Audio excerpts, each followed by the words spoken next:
Et ça lui passe pour la Je suis contre tous ceux qui disent j'ai retiré mes paroles. Un jour, j'ai prophétisé pour des sœurs sur la montagne de Maniani. Je leur ai dit ceci. Maintenant, pendant qu'on parle, mon esprit est à l'atmosphère. Je suis en train de voir deux paroles. Écrit dans l'atmosphère. Et ces paroles disent ceci, disent ceci. Et ces paroles disent telle personne. Ça dit tel et tel. J'ai commencé à détailler et toutes ces paroles étaient vraies. Et il y a certaines personnes que cette parole s'est accomplie.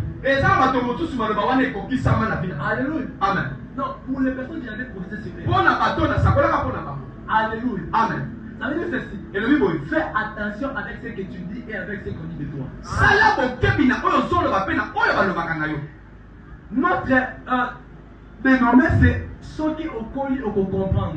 Maman n'a dit et comment c'est alors que tu vas comprendre. Alléluia. Amen. La Bible dit ceci. C'est par la foi. Et ça va dire que Moïse devient grand. Moïse Par la foi. Qui devient mature. Moïse Par la foi. Il commence à comprendre des choses. Et il refuse d'être appelé. Il refuse certaines choses. L'apôtre Paul m'appelle.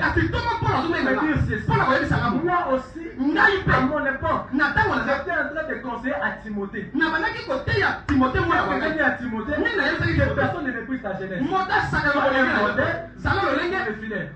En parole, en conduite, en tête, en tête. Ça veut dire ceci. Il disait à Timothée indirectement. Ne permets pas à ce que l'on dise mal de toi.